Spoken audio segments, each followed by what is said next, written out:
बहुत बहुत शुक्रिया। तो रोमान हाशमी साहब, सबसे पहले आप ही से क्या क्या देख रहे हैं अभी जो मौजूदा सिचुएशन है अभी, क्या अपडेट्स हैं आपके नजर में? देखें, पहले तो शुक्रिया मुझे बुलाने के लिए अपने प्रोग्राम में। आपका प्रोग्राम बेहद पॉपुलर है, बहुत लोग देखते हैं। अ, आपने दो तीन बातें कही अभी। एक बात आपने कही, जंगबंदी के लिए इजराइल काफी ज्यादा कोशिश कर रहा है, बैकडोर। एक बात आपने कही, जासूस जो वहां पकड़ाए हैं। और एक और भी पॉइंट अभी मेरे जहन से निकला, आपने बात कही थी। देखिए, पहले तो जासूस की बात करूंगा। वो बात सही है, खबर तो है, ये इजरायली मीडिया में खबर है कि एक कपल जो है वो ईरान के लिए जासूसी करते पकड़ाया है, और एटमिक साइंटिस्ट वगैरह का वो पता कर रहे थे। और इससे पहले भी 7 लोग अरेस्ट हुए, उसी की कड़ी है ये, जैसा कि आपने बताया भी। ईरान इजराइल का एक तबका ऐसा है जो ज़ियोनिस्ट, जो पॉलिटिकल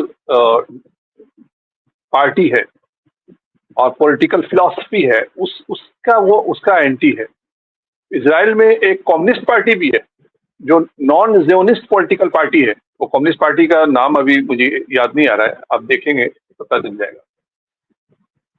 3,000, अभी खबर है बिल्कुल करंट, 3,000 इसराइलियों ने इंटरनेशनल कम्युनिटी को लेटर लिखा है, ज्वाइंटली साइन करके। इसके पहले वो तादाद कुछ समय पहले 2,000 थी, वो बढ़ के 3,000 हो गया है, कि हमें बचाया जाए और जंगबंदी कराई जाए, सीज फायर कराया जाए, गवर्नमेंट पर दबाव दिया जाए सीज फायर के लिए। तो 3,000 अगर लोग कर रहे हैं, और इस जब वहां यूफोरिया है जंग को लेकर के।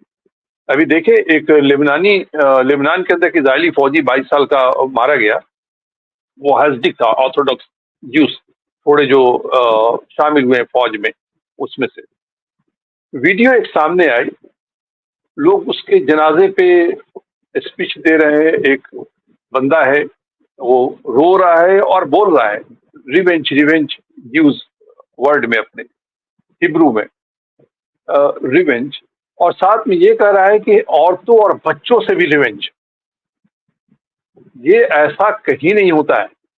अमेरिका एक, जितनी अमेरिका की दुनिया में आज हुकूमत है, डायरेक्टली और इनडायरेक्ट, जहां दुनिया में जितना उसका एयर बेसेस है, मिलिट्री बेस है, करीब 800 के करीब मिलिट्री बेस है। ऐसा हिस्ट्री में आज तक नहीं हुआ था। चंगेज खान ने भी दुनिया फतह किया, अलेक्जेंडर ने भी किया, तैमूर लंग भी निकले, इन्होंने भी फतह किया बहुत हद तक। और हिटलर ने भी पूरे यूरोप पे कब्जा कर लिया था। और हिटलर अगर रशिया पे अटैक नहीं करता तो हिटलर चल सकता था लंबा। लेकिन ये नारा, हालांकि उन्होंने किया, यहूदियों का कत्लेआम किया, हॉलोकॉस्ट रहा, लेकिन उसके फौजी अगर बैटल फील्ड में मारे गए तो वो ये नारा नहीं देते थे फौजी के उनके औरतों को ही मारो, बच्चों को ही मारो। क्योंकि भाई लड़ाई, यूरोप तो एंटी ज्यूज नहीं था। अगर 7 दिन में उसने फ्रांस से कब्जा कर लिया, बेल्जियम पे, जर्मनी बोल रहा हूँ, हॉलैंड पे, इस तरह के मुल्कों अगर उसने कब्जा किया तो वहां की आबादी तो मेजोरिटी थी। फौज ने कुछ सरेंडर कर दिया, मगर फौज ने मुकाबला तो किया। कुछ इजरायली फौजी भी, कुछ जर्मन फौजी भी मारे गए होंगे। लेकिन उसने ईसाई मुल्कों में घुस करके, फ्रांस में घुस करके, या हॉलैंड में घुस करके, या दूसरे जो ममालिक थे वहां औरतों बच्चों को तो कत्ल नहीं किया। लेकिन ये इतने फैनेटिक है, इतने फासिस्ट हैं, ये औरतों बच्चों को मार ही रहे हैं, कत्ल कर रहे हैं। अगर फौजी भी, मतलब हुकूमत से लेकर के एक आम फौजी की भी जबान एक है, तो आप देखिए कि ऊपर से नीचे तक ये ज़ियोनिस्ट जो ग्रुप है, ये कितना फासिस्ट है अपने आप में। आज एक और खबर भी आई। खबर ये कि अमेरिकन गवर्नमेंट के एक सीनियर ऑफिशियल ने कहा कि रिपोर्ट आई है प्रेसिडेंट के पास कि इजराइल सिविलियन को मार रहा है, अमेरिकन आर्म्स का इस्तेमाल हो रहा है सिविलियन को मारने में। तो ये एक बड़ा कॉम्प्लिकेटेड है, इसका थॉरो जांच किया जाएगा और बड़ा डिफिकल्ट है इसको एस्टेब्लिश करना। हाइट ऑफ हिपोक्रेसी देखिए बाइडेन एडमिनिस्ट्रेशन का, उसका अधिकारी ये कह रहा है कि ये बड़ा बहुत ही डिफिकल्ट है एस्टेब्लिश करना कि अमेरिकन हथियार से सिविलियन को मारा जा रहा है। वो फास्फोरस बम, अब 19 साल का लड़का जिंदा जला गजा में, उसकी माँ जली, उसका छोटा भाई जला, और ये गवर्नमेंट ये कह रहा है कि 17,000 बच्चे जो मारे गए हैं गजा में और लेबनान में और वेस्ट बैंक में, टोटल 20,000 बच्चों की मौत हुई है, सिविलियन की मौत हुई है, औरतों की मौत हुई है, सिविलियन मर्दों की मौत हुई है। और एडमिनिस्ट्रेशन ये कह रहा है कि एस्टेब्लिश करना बड़ा मुश्किल है कि अमेरिकन हथियार से वो मारे गए। हथियार कौन सप्लाई कर रहा है? सारे लोग, यहाँ गोदी मीडिया भी बहुत सारे लोग हैं, फ्रिंज एलिमेंट हैं, एंटी ऐसा तबका है जितना रेडिकलाइज हो गया है, जो मुसलमानों से बहुत ही ज्यादा नफरत करता है, वो इजराइल के साथ सॉलिडेरिटी शो करते हैं। लेकिन इस पूरे मामले में अगर देखा जाए तो खुद यहूदी तबका, चाहे वो इजराइल के अंदर जो 3,000 लोगों ने लेटर लिखा है वर्ल्ड कम्युनिटी को, ग्लोबल कम्युनिटी को, कि इजराइल जंगबंदी कराया जाए, चाहे अमेरिका के यंगेस्टर कॉलेज में पढ़ने वाले, स्कूल में पढ़ने वाले ज्यूस लड़के लड़कियां डिमोन्स्ट्रेशन कर रहे हैं, आर्म्स फैक्ट्री के बाहर कर रहे हैं, एडमिनिस्ट्रेशन के बाहर कर रहे हैं, रिपब्लिक अपने सेनेटर को घेर रहे हैं, ये सारा चीज के बीच भी लेकिन गवर्नमेंट है, चाहे डेमोक्रेट हो अमेरिका में, चाहे रिपब्लिकन हो, ये हमेशा से ज़ियोनिस्ट लॉबी के दबाव में रहते हैं। जो एपेक है, American Israeli public relation department, जो $100 मिलियन खर्च करता है, चाहे डेमोक्रेट को देता है और रिपब्लिकन दोनों ही को देते हैं, और जो उनका मुखालफत करता है उसको हराने में लगे रहते हैं। रोमान हाशमी साहब, एक बड़ी यहाँ ब्रेकिंग खबर इब्राहिम साहब ने दी है और उन्होंने ये बताया है कि ईरान के सर्वोच्च नेता ने सेना को इजराइल पर जवाबी हमला करने के आदेश जारी कर दिए हैं। ये इन्होंने ये खबर दी है और ये खबर मुमताज भाई, ये खबर आ चुकी है और अमेरिका ने सख्त वार्न किया है ईरान को, और इजराइल ने भी वार्न किया है। इजरायली आर्मी का भी कहना है कि अगर हमला हुआ, और ऑलरेडी हमला को टारगेट को ईरान के चूज कर लिया गया है, इराक का जो इलाका है वो, उस पर भी हमला होगा, एटॉमिक इंस्टॉलेशन पर भी हमला हो सकता है, पेट्रोकेमिकल, हालांकि एक पेट्रो रिफाइनरी पे हमला किया था इस दफा, उन पर हमला करेगा। लेकिन एक खबर ये भी सैटेलाइट इमेज से भी तस्वीरें आई हैं और मीडिया में खबर आई है अलग सोर्सेस से भी, ईरान ने भी लीक किया होगा खबर खुद भी। ईरान ने जब वेस्टर्न मीडिया यह कह रहा है, इजरायली मीडिया यह कह रहा है कि ईरान का एयर डिफेंस सिस्टम बिल्कुल फिनिश हो गया, ओपन स्काई मिल गया है, इजराइल अब अटैक करेगा तो सब कुछ तबाह बर्बाद कर देगा ईरान का, ऐसा नहीं है। ईरान ने latest air defence system 2 install किए हैं, एक अरमान एयर डिफेंस सिस्टम और एक जोबिन 360 डिग्री पे वो आयरन डोम के तरह वर्क करता है, और अरमान 120 या 40 किलोमीटर के फासले से के दूरी पे वो देख लेता है, इवन हेलीकॉप्टर और ड्रोन मिसाइल के अलावा हाइपरसोनिक सुपरसोनिक मिसाइल्स को टारगेट कर सकता है।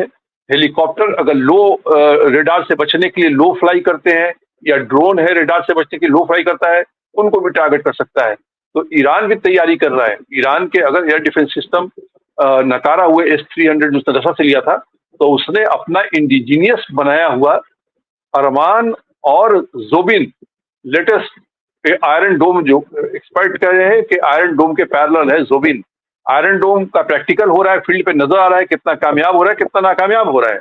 लेकिन ईरान का अभी जो जोबिन है या अरमान है, ये इंस्टॉल किया है, वो कितना % कार्य हो सकता है, ये तो अगर इजराइल हमला करता है, ईरान अगर अटैक करता है और जवाबी हमला होता है, तो उसके जवाब में आपने कहा था कि लेबनान पे जंगबंदी सीज फायर की इजराइल दबाव, बात सही है।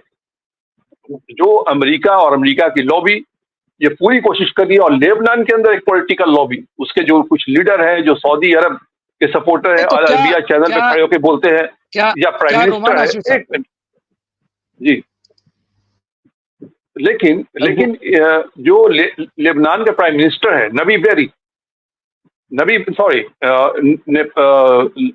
लेबनान के पार्लियामेंट के जो स्पीकर हैं नबी बेरी, नबी बेरी अमल अमल जो ग्रुप है, पार्टी है अमल, वो एलाई से बड़ा करीब हिजबुल्लाह के, अमल के लीडर हैं और लेबनान के पार्लियामेंट के स्पीकर है और बहुत ही पावरफुल आदमी है, पर्सन है। हिजबुल्लाह का कहना है कि नबी बेरी को निगोसिएशन का पावर नबी बेरी को दिया है। इसराइल का लेबनान के प्राइम मिनिस्टर का यह बयान आज आया है कि सीज फायर हो सकता है, चाहे कुछ घंटों में या कुछ दिनों में, कुछ दिन के अंदर, कुछ घंटों के अंदर या कुछ दिनों के अंदर सीज फायर हो सकता है। और लेकिन हिजबुल्लाह के जो नए चीफ हैं नईम कासिम, नईम कासिम का जो बयान आया है वो ये है कि अगर निगोसिएशन सुटेबल लगेगा हिजबुल्लाह को तो सीज फायर होगा। और सुटेबल का मतलब ये है कि वो वही कंडीशन है जो हसन नसरल्लाह के समय था। पर्सन बदले हैं, फिलॉसफी नहीं बदली है, नजरिया नहीं बदला है, फाइट नहीं बदला है, बैटल ग्राउंड नहीं चेंज हुआ है हिजबुल्लाह का, आइडियोलॉजिकल ग्राउंड उसका हिजबुल्लाह का चेंज नहीं हुआ है। उन्होंने कहा है कि वही कंडीशन है जो पहले था। गजा में जंगबंदी हो तो लेबनान में एक पॉलिटिकल ग्रुप है, चाहे वो लेबनान के प्राइम मिनिस्टर हो या दूसरे अपोजिशन के पार्टी के लीडर हो, इनकी कोशिश है कि गजा से अलग हट करके एक अलहदा सिर्फ इजराइल और अमेरिका की कोशिश है, क्योंकि अमेरिका जान रहा है कि जंग बड़ी भारी पड़ रहा है। अक्टूबर महीने में, ये जो अक्टूबर महीना खत्म हो रहा है, इस अक्टूबर महीने में अब तक सबसे ज्यादा नुकसान हुआ है इजराइल को, उसके 60 फौजी मारे गए हैं। खबर तो यह भी है कि 90 मारे गए और 900 जख्मी हुए हैं। उसने 4 किलोमीटर अंदर घुसी थी उसकी आर्मी। एक शहर है, एग्जैक्ट नाम जहन से निकल रहा है, वहां पे उसके बाहर में था। और वहां जो एक डिटेंशन कैंप था जेल का, जब 1982 में इजरायली नवाज ईसाई क्रिश्चियन मिलिशिया का कब्जा था, तो वो फलस्तीनियों को और जो शिया है या सुन्नी है उसके अपोनेंट्स थे, उनको पकड़ के वहां बहुत बुरी तरह से उनको जख्म किया जाता था और वहां उनको कत्ल किया जाता था। इजराइल उस जगह पहुंचे हुआ था, फौजी वहां थे, लेकिन इतना हेवी अटैक किया है जो हिजबुल्लाह का एंटी टैंक जो मिसाइल है वो 2006 के समय में इजराइल का एंटी टैंक मिसाइल कुछ गिरा था जो नकारा नहीं हुआ था, वो एज इट इज गिर गया था।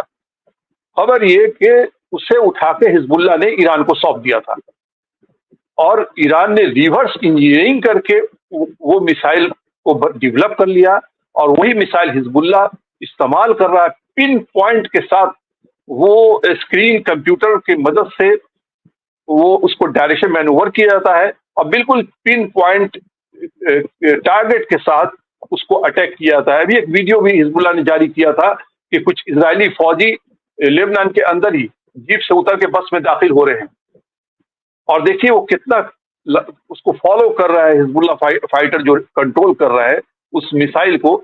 और जब बैठ गए तब जाकर के उसको हिट किया है, जहाँ 4-5 इजरायली फौजी मरे थे उस इंसिडेंट में। तो और अभी तक इन्होंने तो टॉन्ट भी कसा। नईम कासिम ने जब चार्ज ले लिया, जब चेयरमैन डिक्लेयर हुए, तो इजराइल पे उन्होंने टॉन्ट भी कसा कि तुम तो ये जो एक नदी है जो 2006 में उस नदी को पार कर गए थे, रिवर जो एक है लेबनान का बॉर्डर, इजराइल बॉर्डर क्रॉस करके अंदर आने के बाद, तो तुम तो उसी के इंतजार में, उस नदी उस रिवर तक पहुंचने के इंतजार में तुम हो। लेकिन 2 किलोमीटर से ज्यादा वो बढ़ नहीं पा रहे। फिर उस जगह पहुंचे जहां मैं जिक्र कर रहा था, जो ईसाई मिलिशिया ने वो एक बदनाम जेल कायम किया था। इजरायली फौज वहां से फिर वापस रिट्रेट हुई है, नुकसान लॉसेस उठा करके। इतना फियर्स रेसिस्टेंस किया हिजबुल्लाह के फाइटर्स ने। हालांकि मैं एक बात और कहूँगा, हम हैं या कोई भी है, मीडिया भी है जो एंटी ज़ियोनिस्ट मीडिया है, एंटी अमेरिकन इंपीरियलिस्ट मीडिया है, वो हमास के या अल-क़स्साम के जो फाइटर्स हैं, लड़ाके हैं, फाइटर्स उनको कहते हैं, या हिजबुल्लाह के मिलिशिया है उनको फाइटर्स कहते हैं। बल्कि आप हकीकत में देखें तो ये फाइटर्स नहीं है, ये फ्रीडम फाइटर हैं भाई। जब अमेरिका, जॉर्ज वाशिंगटन के टाइम में अमेरिकन मिलिशिया जब इंग्लैंड के खिलाफ फाइट करता था तो वो फ्रीडम फाइटर थे। अल्जीरिया के फाइटर अहमद बिन बेला लीडर थे बागियों के, फ्रेंच इंपीरियलिज्म के खिलाफ जब फाइट कर रहे थे वो फ्रीडम फाइटर थे। हिंदुस्तान में चंद्रशेखर आजाद, भगत सिंह जैसे लोग फ्रीडम फाइटर थे। ये हिजबुल्लाह जो है इसे हम लोग फाइटर बोलते हैं, ये actually they are freedom fighter जो हजमियत उठा करके मॉडर्न हिस्ट्री में कभी ये देखा नहीं गया, चाहे वो वार लेबनान वियतनाम का वार हो, चाहे कोरियन वार हो सेकेंड वर्ल्ड वार के बाद, या दुनिया में कहीं भी आज भी कई जगह पे यूक्रेन में चल रहा है, रशिया यूक्रेन वॉर चल रहा है, कहीं इस तरह से बिल्कुल समतल हो गया है, आबादी खत्म है। आज भी 1 लाख से ऊपर फलस्तीनी औरतें, बच्चे, मर्द नॉर्दर्न गजा में, जहां से वो डिस्प्लेस करना चाह रहा है, खत्म करना चाह रहा है, 200-300 लोग सिविलियन क्रॉस किए गए, आज भी वो जमे हुए हैं, कत्ल हो रहे हैं। कल देखे आप 100 से ऊपर मारे गए, 5 मंजिल बिल्डिंग को तबाह कर दिया नॉर्दर्न गजा में, जबालिया में इसराइल ने, 100 से ऊपर मारे गए, 2500 उसमें बच्चे थे। American administration, Biden administration Israel से जवाब मांगा है कि वो बताए कि 23 बच्चे कैसे मर गए। क्या मासूमियत है व्हाइट हाउस की, अमेरिकन एडमिनिस्ट्रेशन की, कि वो ये पूछ रहे हैं कि नेट की कोई प्रॉब्लम है? जी जी जी जी जी जी। लेकिन 23 पे अमेरिका एडमिनिस्ट्रेशन, नेतन्याहू एडमिनिस्ट्रेशन जवाब मांग रहा है कैसे मर गए। 17,000 बच्चे कत्ल कर दिए गए। कई बच्चों की बॉडी ऐसी आई है जब स्नाइपर ने 2 गोली मारी है सर पे, एक्सीडेंटली 1 गोली सर पे लग सकता है, 2 गोली एक्सीडेंटली सर पे नहीं लग सकता है। बच्चों का कत्लेआम किया जा रहा है। जिन फलस्तीनियों के आधी आबादी 50% 18 साल से कम उम्र के बच्चों का है, पूरी नस्ल खुशी हो रही है। It is a Holocaust.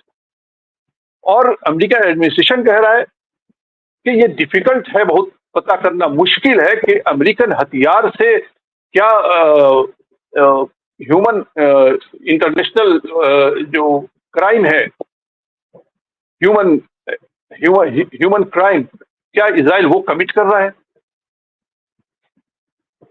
दरअसल ये पूरी वेस्टर्न कंट्री, चाहे वो अमेरिका हो, चाहे वो फ्रांस हो, चाहे वो बेल्जियम हो, हर कंट्री का अगर आप तवारीख देखिएगा, इन्होंने अपने कॉलोनी में ऐसा ही बर्बरियत और जुल्म का राज किया है। आज जो हो रहा है गजा में, जो हो रहा है वेस्ट बैंक में, मैं पढ़ रहा था हिस्ट्री जरा अल्जीरिया का, जब फ्रांस ने किया था 1955 से लेकर 1962 में जब अल्जीरिया आजाद हुआ था, ठीक वही पैटर्न मुझे लग रहा है ये इजराइल अपना रहा है।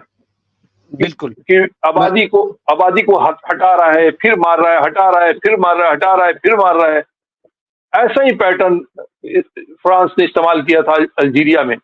1962 में अल्जीरिया आजाद हुआ तो अल्जीरिया के घर में एक भी ऐसा घर नहीं था जहां एक शहीद की तस्वीर टंगी हुई नहीं थी।